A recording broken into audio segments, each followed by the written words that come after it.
kita tahu bahwa sejarah Borobudur seperti ini, kita harus ikut bersyukur dan ikut berterima kasih bahwa Borobudur itu dengan upaya begitu banyak orang, upaya dunia sebetulnya. Makanya jadi sekarang warisan dunia, World Heritage, itu tidak mudah, tapi harus kita sangat perjuangkan karena hasilnya seperti ini.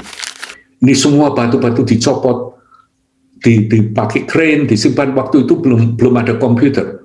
Ada, cuman baru permulaan. Jadi ini mulai semua dengan handbrake. Ini betonannya di bawah, jadi disabui Borobudur itu. Harus dibikinkan gudang-gudang, makanya lama sekali kan. Dan ini tidak, batunya dibersihin satu persatu, kemudian dipasang kembali. Next. Nih, semuanya dicopot, diberi nomor, taruhkan di pallet, kemudian dipasang kembali. Nah, dengan begitu, kita tahu bahwa sejarah Borobudur seperti ini, kita harus ikut bersyukur dan ikut berterima kasih bahwa Borobudur itu dengan upaya begitu banyak orang, upaya dunia sebetulnya untuk menjadikan gini.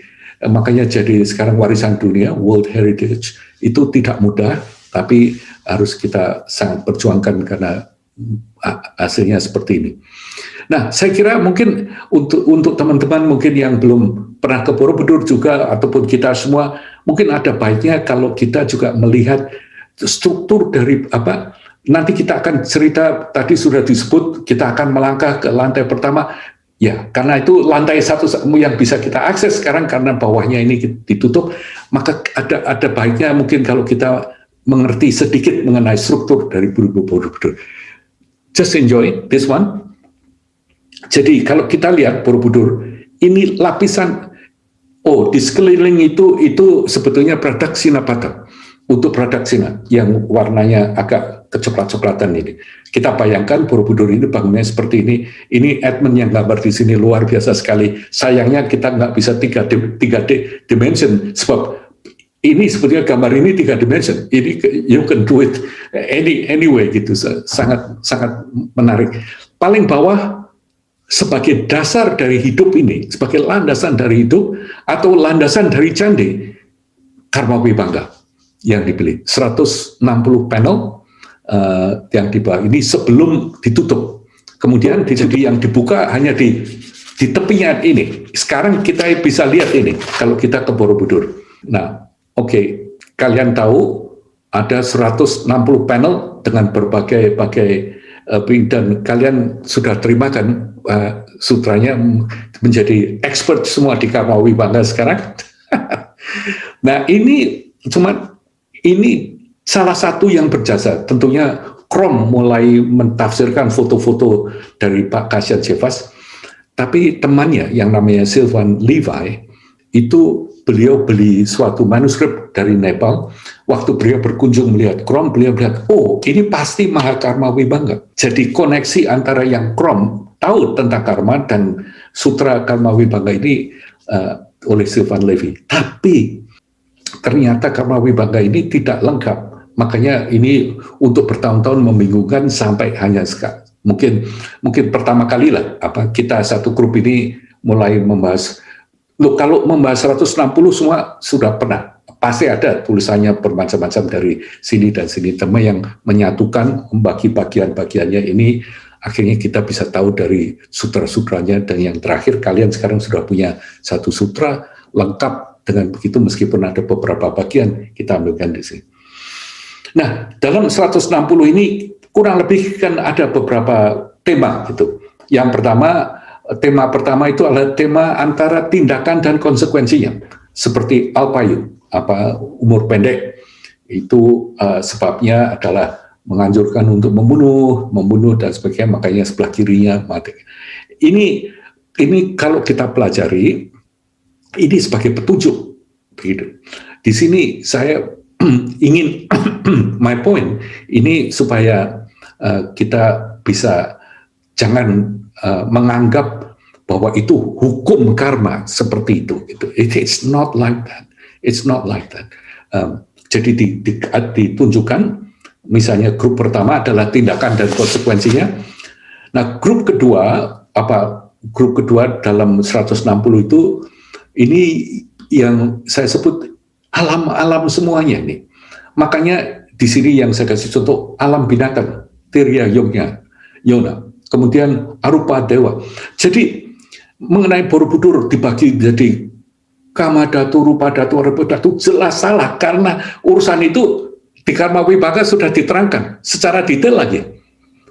Secara detail, ini Karma Wibhanga, ini kalau kamu di Kama Dhatu, ini mulai dari alam neraka, alam asura, alam binatang, dari alam neraka, alam preta, alam binatang, alam manusia, kemudian alam asura, alam dewa. Semua ada contohnya diterangkan di sini. Kemudian dewa-dewa di Rupa Dhatu, kemudian dewa-dewa di Arupa Dhatu, ini ada. Jadi ini mengenai alam-alam juga ada di sana. Tapi yang menarik, kemudian yang bagian, jadi di sini tujuannya ini loh, sedikit banyak sebagai petunjuk.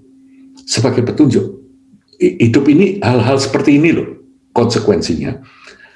Kemudian mulai kurang lebih mulai di panel 124 sampai 160 ini sifatnya lebih abstrak. Kalau yang tadi alam-alam itu selalu dihubungkan dengan tindakan kita, ucapan kita, yang ini lebih abstrak. Di sini ini mulai diterangkan mengenai mungkin kita lama-lama sadar bahwa berbuat baik pun, menjaga semuanya pun, yang ada hanya akan mutar-mutar seperti ini terus. Artinya tidak akan bisa ditanggulangi sebabnya. Kita tahu kan sebabnya. Kita tahu mengenai yang dikatakan bahwa dukkha samudaya ini ada sumbernya. Nah, untuk itu makanya kita belajar atau mengandalkan sesuatu. Dalam hal ini semua temanya mengandalkan ke andalan bahwa nanti akan ada sesuatu yang berhasil menanggulangi dari sebab penderitaan itu sendiri. Jadi tidak lagi hanya perkataan maupun perbuatan, tingkah laku seperti yang tadi.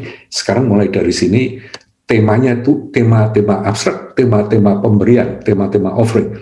Yang pertama ini Satya Vandanam, menghormati representasi dari Satya, karena Satya dari pemujaan karena sebagai representasi dari kesempurnaan itu sendiri.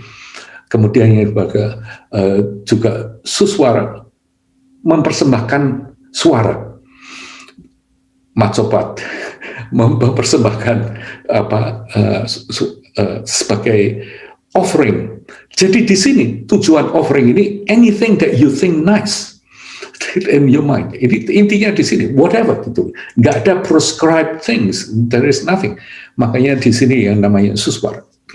Dan yang menarik di sini lahir sebagai dewa atau mencapai nirwana. Selalu hampir semua akhirnya seperti itu. Kalian bisa cek sendiri kan nanti dalam sutra ini. Artinya apa? Di sinilah ini salah satu ajaran dari Buddha Dharma Nusantara. Kita ini rupa-rupanya belajarnya itu nanti anupubikata, bertahap. Nah, tahapan pertama yang kita pikirkan seperti kita semua nih, selalu ingin besok lebih nyaman, right? Minggu depan kita lebih oke. Tahun depan, apalagi 5 tahun yang akan datang, itu yang kita pikirkan kan? It's okay, nothing wrong. Tetap jadi mikirkan hanya masa depan. Bahkan kalau perlu kita mikir supaya lahirnya pun kalau ada kelanjutan nih, lebih enak jadi dewa atau jadi apa. Ini, tapi intinya, tekniknya, saya bilang tekniknya itu yang diurus dari kitanya sendiri dulu, right? Dari kita yang sendiri, terutama apa yang kita ucapkan atau apakah yang kita lakukan, karena punya konsekuensi. Jadi ini yang disebut mempunyai motivasi yang basic, yang mendasar, yang dibutuhkan, tapi tetap sesuatu yang mendasar ini perlu sebagai landasan. Ini disebut makhluk yang seperti itu disebut Adama Purusha, right? Adama Purusha.